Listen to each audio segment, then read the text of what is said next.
níbi táwọn eléyìí ti fẹ́ ta ọ̀kadà tí wọ́n jí gbé làwọn Sifu Difẹnsi ti mú wọn.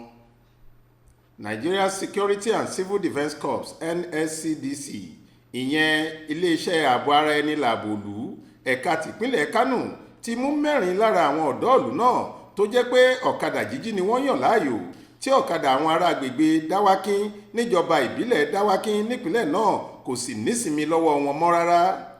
Àwọn ọ̀daràn ọ̀hún ni Usman Ayuba, Umaru Usman, Nasifi Ibrahim àti Nura Muhammad tí gbogbo wọn ń gbé lágbègbè Dáwákín yìí kan náà. Ọ̀gá àgbà àjọ náà ọ̀gbẹ́ni Lawal Falọlá ló fojú àwọn èèyàn náà hàn fáwọn oníròyìn lọ́jọ́ Ẹtì Friday ọjọ́ 21 oṣù keje ọdún yìí. Ó sọ pé ẹni tó ní ọ̀kadà kan tí wọ́n jí ló wá fẹjọ́ sùn pé àwọn kan wá jí ọ̀kadà òun gbé níbi tóun páàkì rẹ̀ sí. Nígbà táwọn sì bẹ̀rẹ̀ ìwádìí lórí ọ̀rọ̀ náà ọwọ́ tẹ àwọn tó jí. Lawal ní agbègbè Dáwákín níjọba ìbílẹ̀ Dáwákín ni wọ́n ti jí ọ̀kadà òun gbé sá lọ.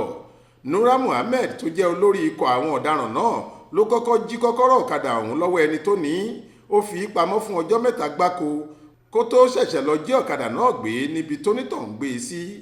Bó ṣe jí gbé lòun àtàwọn yòókù rẹ̀ ti fẹ́ lọ tà á dànù lówó pọ́kú fún oníbàárà àwọn kan, ṣùgbọ́n ọwọ́ àwọn ẹ̀ṣọ́ aláàbò yìí tẹ̀ wọ́n.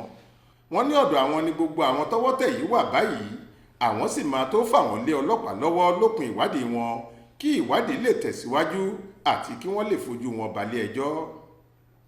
Adéwálé Adéoyè ló ṣàkójọ ìròyìn yìí fún iléeṣẹ́ tẹlifíṣàn Aláròye online. Faith Adébọ́lá lóníròyìn.